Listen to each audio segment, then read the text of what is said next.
I was like mind blown by like Kyle as an entrepreneur. His background is he was an attorney for startups, and then he went to go work for American Family Ventures, which is the venture capital arm of American Family Insurance. And he saw and did many deals for them, and he was just like sharp. He had his ideas in like very concise explanations. He even had like app mock-ups that he created and he ran us through. So he was just like such a sharp individual that I just kept the pulse on him throughout the next, 5 years or so. And I in 2018 I left my agency to go work in the corporate world, marketing to financial advisors at Morningstar. And by about 2021, I had already been doing that for 3 years.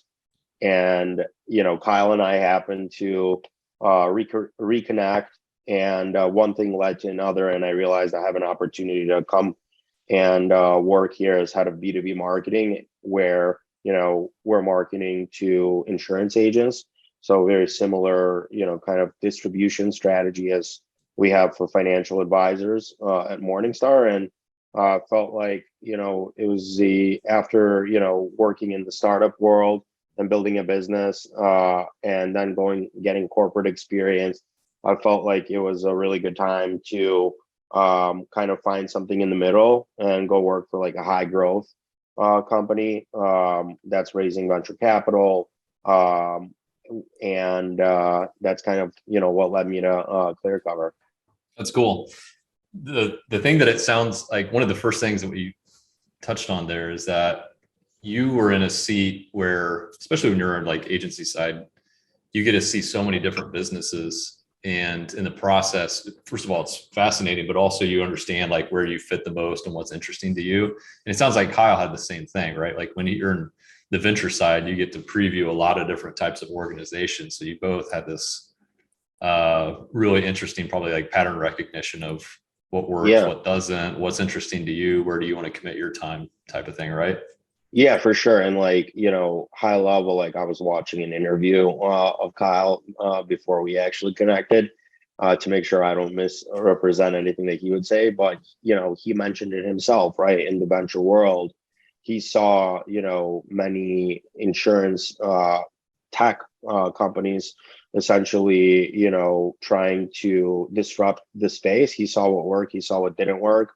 And, with those learnings, he eventually came up, with the idea of Clearcover. So I think like, just for me, at least, like people, like the statement of like people leave companies because of their managers or their leaders. It's the same thing for me, at least where I joined different companies first and foremost because of the leaders and, also the people that are there as well. Yeah. So you're saying it's not only pattern recognition in like the industry you want to be in or the business model or whatever, it's also just the style of leaders and their values and ethics and all that type of thing. Yeah, for sure. Like, I think like, the thing that like resonated with me when I was, going through discussions to join the company was that I was very quickly able to pick up on what the business model is. And I think a lot of that has to do with the time I spent at Morningstar marketing and financial advisors, which a lot of financial advisors sell insurance, and a lot of insurance agents actually can sell, do financial planning as well, because, they have cross-sell opportunities. So they get, registered and licensed in both areas. So just I think it's one is like the people, the leadership, and then it's like based on the experience I've had in the past, I feel like I understand the business model to the point where I can actually deliver value. So for those who are new to Clearcover, what would you say is the problem or the opportunity that the founders and everybody set out to solve, and how does that translate into a value prop for you on the B2B side? Yeah, I think, the opportunity for us is the thing we talk a lot about is like transparency and understanding decisions every step of the way. I think that's to the policyholder. I think for us, it's all about efficiency as well, right? Even just when you think about things like claims processes, being able to fairly and quickly pay your policyholders. And a lot of policyholders, they buy insurance through agents, right? They don't just buy direct to consumer. I buy my insurance from an insurance agent. And so the insurance agent, also would care about something like claims being processed really quickly, because, the more time he spends on claims, the lower the margin for his business, right? Or the unhappier the client, therefore, like, retention might get more difficult or challenging. So I think, that's probably just one example, right? And I'll kind of pause there, without going too far on a tangent and rambling. Yeah. Yeah. A lot of fintechs and insuretechs are about kind of removing frictions. It sounds like that's a big part of what you're doing. And you can do that either and save cost, or you can just increase speed. And it sounds like you're more focused on the speed aspect. Is that right? I can't speak too much to this topic, but I think, the general, I think it's all about, in the insurance space, it's make it quick and easy, right? How do we make it as simple as possible? And simplicity also comes with the idea of simple to understand, right? So going back to the topic of making smart decisions every step of the way. So we think, like, generally speaking, when you look at the insurance landscape, there's a lot of legacy insurance, agencies, carriers, different types of ventures. Like, they can't move that quick. And I think that's where kind of we get the competitive advantage as well. So when you joined the team and you started digging in on the B2B side, was there a particular challenge that you saw ahead and thought, okay, that's going to be tough, but I think I have a plan on how to get past that obstacle? Or has it been kind of smooth sailing since you joined? So I was actually the first, like, marketing hire for B2B. So for me, I think the biggest challenge was there's so many things that we can do, right? But it was just figuring out, how do we just start, right? And what's the grand vision look like? What are, like, the ultimate, things that we're trying to accomplish? Like, what makes a modern, like, I think about it, I love McKinsey. They have a thing called, the modern marketing wheel, right? There's capabilities, there's enablers. A capability, as an example, is personalization, right? An enabler is, your team, right? Or your resources. So I think, just like, when I got here, I was really just trying to evaluate, like, where are things at, right? From, like, a maturity perspective, when we look at the capabilities and the enablers, where do we ultimately want to be, right? And then what can we start to do today to essentially, lay the foundation and work towards the future? So I think that's pretty much the biggest challenge, right, that I have. There's so many ideas, and there's so many, distractions day to day, that you really need to kind of figure out, what's the true problem that you're trying to solve, and how do we just, basically just improve by, like, 1% every single day, instead of, like, trying to hit a home run, and basically striking out.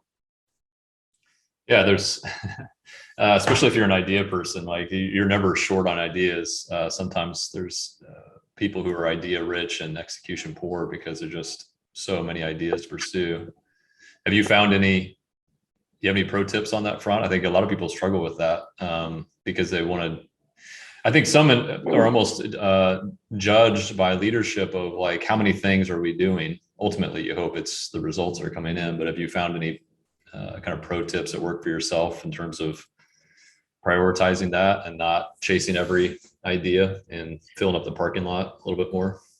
Yeah, I mean, that's a good question. I think so. First and foremost, there's kind of two things I would say here. One is, like, when I look at, like, things that we can be doing, I think about what's the littlest effort I could do for the highest amount of impact. Yeah. Right. I'm a lazy person, candidly. Like, I want to do as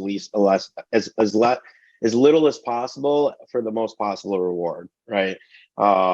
So I think that's one, right? Like figuring out low effort, high impact activities, right? That we can measure and we can, prove, right, that it's contributing to some sort of outcome. The other thing is with like decision making, it's if it's which actually my manager and like different leaders in this business always think about, kind of created this like decision making framework where if it's low cost and reversible, do it, right? Like just try it.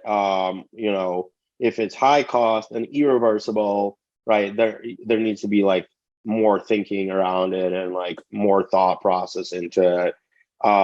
If it's high cost and not reversible, right, then even more, right? So there's kind of this quadrant that I like think about as well when I'm making decisions. But I think like the quicker thing is like, also like in the corporate world, like I'm not saying here, I'm just, obviously you do consulting, I've done consulting with the agency, but a lot of times like businesses are trying to solve for like the margins, not the masses, or trying to solve problems that don't exist. So I think it's being able to also filter those types of things out, right? That come and like distract you. So those are probably just some tips, but I think the biggest thing for me has always been like, what's the lowest effort, highest impact things that we can do to basically get us closer to this like optimal state of modern marketing maturity. Yeah, it's funny that you said, "Well, I'm lazy, so I focus my attention on things at work." I've heard other people say that as well, which is funny because I'm the opposite. I'm used to working hard, and the problem with that is sometimes you'll chase things that don't have a very good ROI, right? Because you're just used to doing a bunch of stuff. So that's been a hard Yeah. lesson for me personally, is to say, all right, I need to really sharpen it and park some ideas and let it set for a little bit. It might be amazing idea, but is it amazing in a week or two? And does it unseat this other thing that we've got going too? So we all come at it from, I think, different angles, but prioritization is tough. It's also key. Yeah, and also just saying like earlier in my career, like I would say yes to everything, right? So I think it's also just like recognizing, when you should say no, when you should say yes.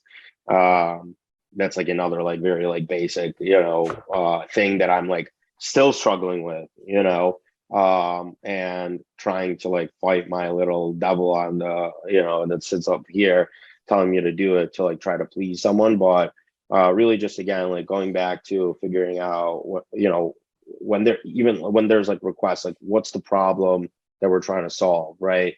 And then like the solutions that we think that can solve for this problem, like what are the things that will like make this problem like 20% less painful, right? It doesn't have to be like fully solved, right? But how do we slowly start to kind of you know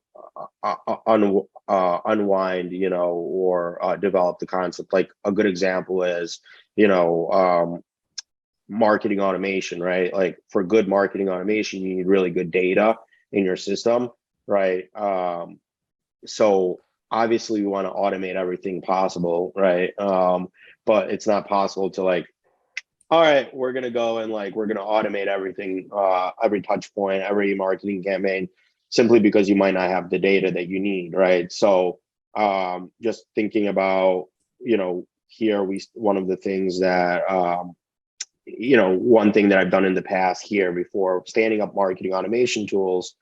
So what are like the data points that we already have in the marketing automation tool, and can any of them be leveraged right away to to automate any specific touch points?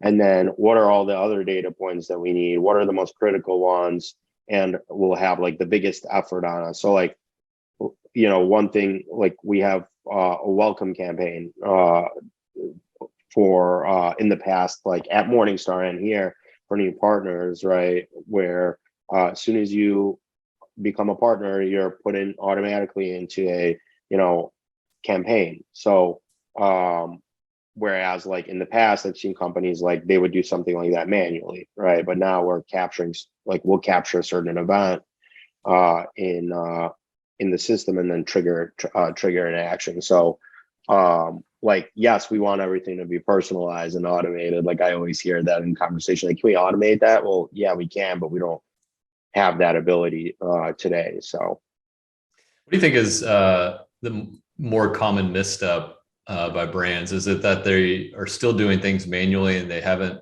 found automation, or that they've bought an expensive tool and they're automating things that aren't yet figured out, and they're I over think it's like, automating? not having a strategy is an issue, and then not having people, right? But I think, like, I've seen companies like buy millions and $1 million of marketing tech stack, and it's barely being used because there isn't a strategy. There aren't people who know how to use it. So I think it's just figuring out, making sure you know what your strategy is first, and then figuring out, now that you know the strategy and the requirements you have, working back from that, and then figuring out how do you actually solve it with people and tech, right? So that's the biggest thing, is like, companies sometimes just don't have a strategy. I agree with that. We had a client reach out to us not too long ago, and they asked a really good question. I don't think I've asked, I don't think I've been asked this maybe more than twice in my entire career, but I thought it was a smart question. And they said, "Where do you think we're over investing in our marketing?"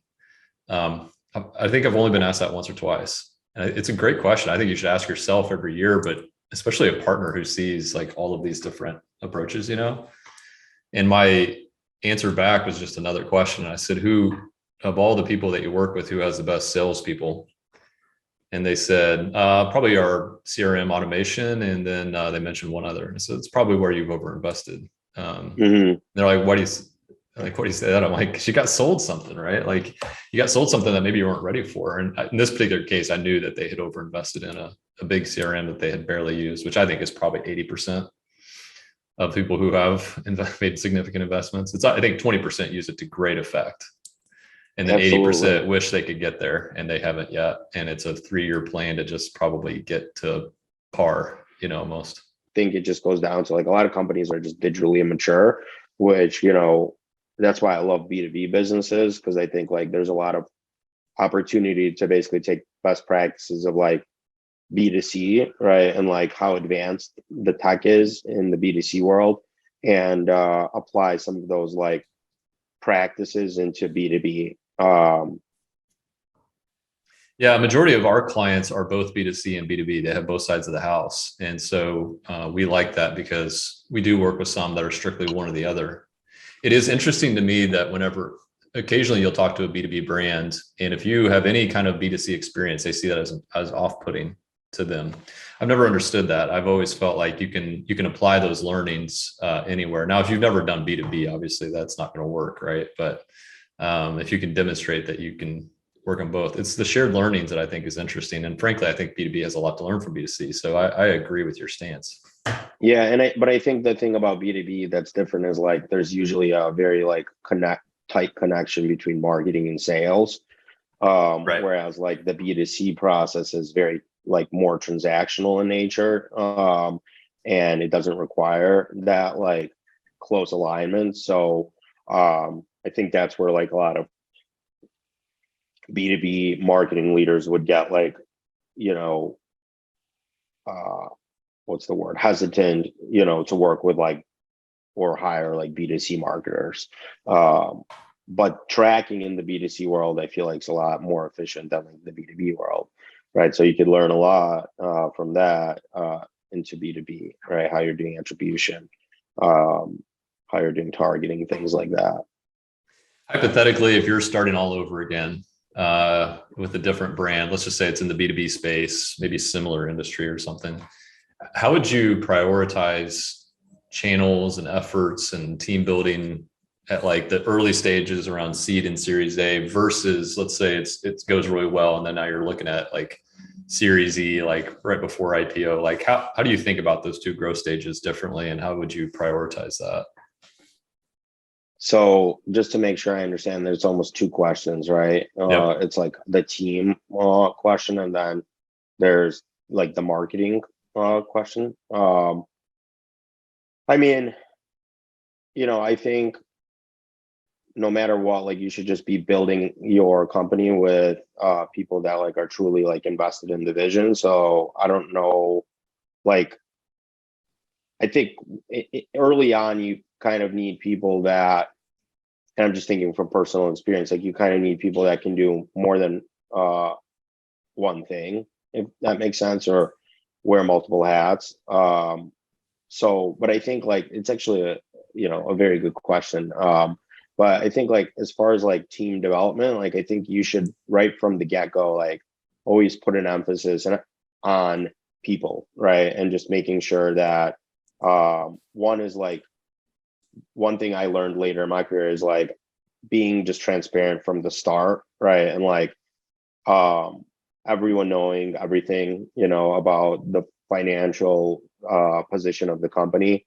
I think like in general, just with teams and like as leaders, you need to like be doing what you can to like build trust amongst and that becomes harder, right, as you become bigger.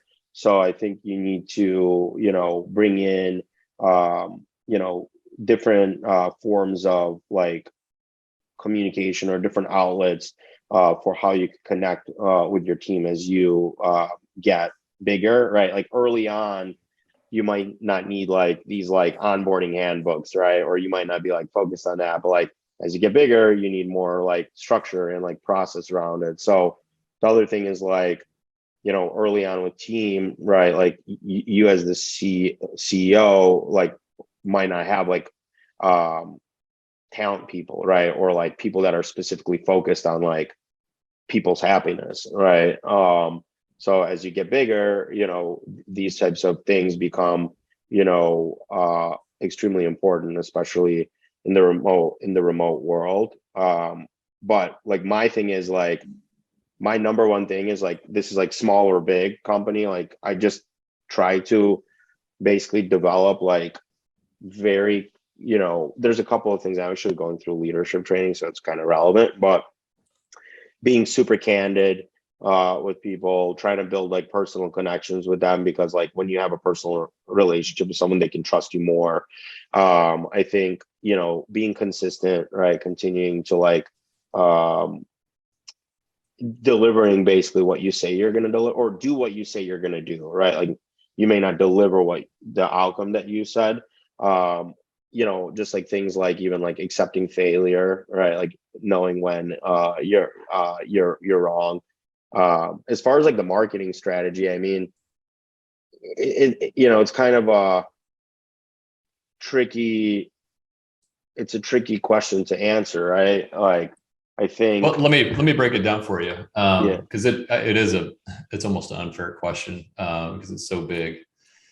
But if you were in the early days, and again, just imagine it's like seed or Series A, what would be some of the channels that you prioritize, or maybe some of the efforts, initiatives that you prioritize? Is it get the brand right? Is it build top of funnel awareness? Would you start down funnel, like let's just acquire like people who are interested? Like what would be some of your early steps?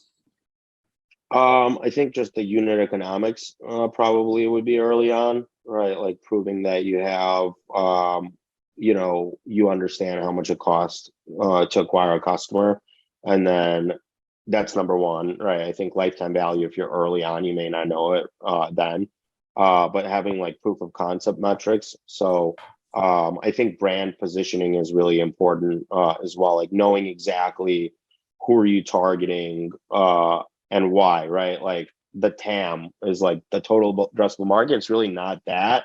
It's like who do you out of all the out of the entire market, like who are you actually going after? Like what's the service obtainable market for you?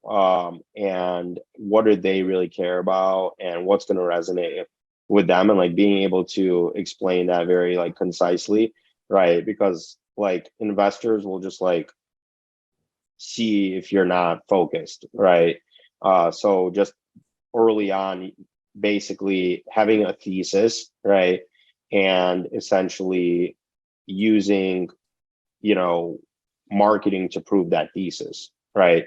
So a good example is if you think you're targeting, you have digital, you have your agency, you're maybe targeting, CMOs, in this industry versus and you might have realized that, hey, you actually have more success, opening the door.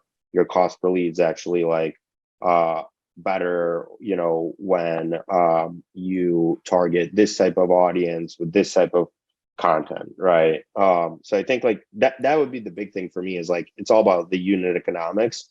So basically using marketing to prove that, right? Early on.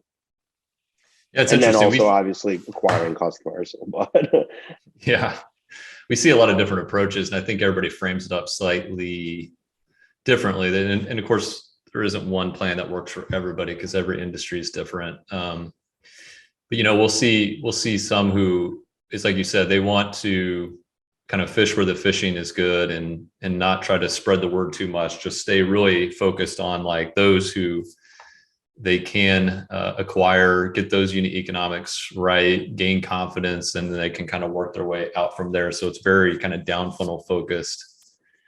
But then there's others who they really approach it from like, oh, we want to get PR, which is not down funnel at all. And we want to start investing in owned media because we know it's going to take time, and it should be cost efficient, but it's going to take time. So everybody approaches it differently, but those are probably the two I see most frequently in the early days. the other thing is SEO is something that like I always suggest starting to do really early, no matter what, because it takes time to develop. So having really good content, really good, strong, authoritative information. I think the other thing is like, now of course all the ideas are fun, like press is important, right? Not just for building your brand, but also like external validation with like prospective investors, things like that. So those are just some other things that would be considering to do like early on. Yeah, I think the external validation is a funny one. Like it matters more than it probably should in some cases, but we're like that. Like we have a bias to, oh, you recovered there, you must be a big deal. Like it's that brand equity.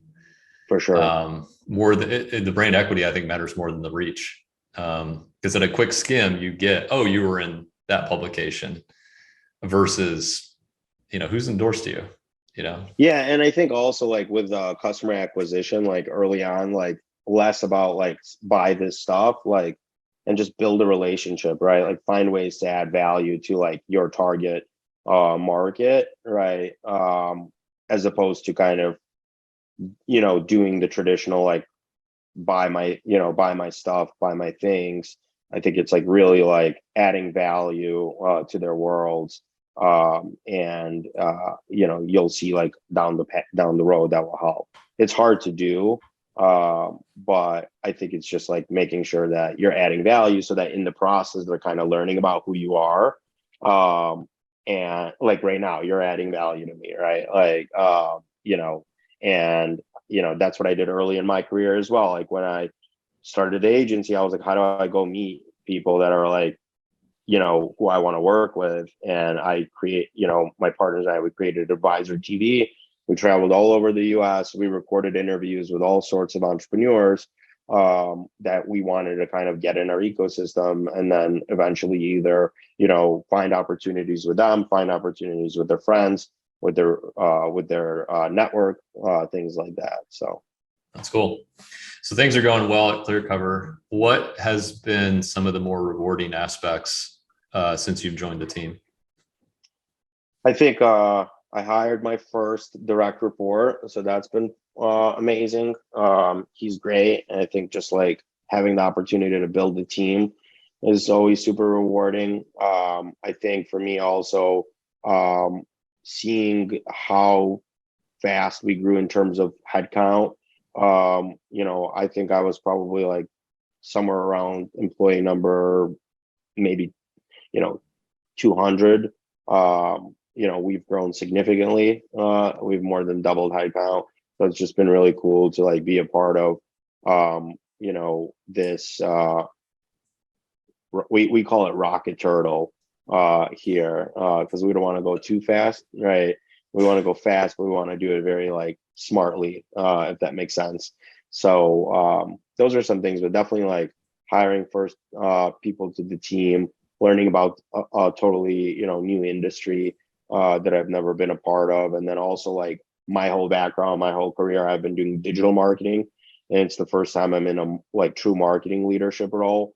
And like I feel like I have a seat at the table, and my voice is being heard, and I think that's been really really rewarding, being able to kind of put myself in more uncomfortable situations with senior executives, and kind of learn from that as well.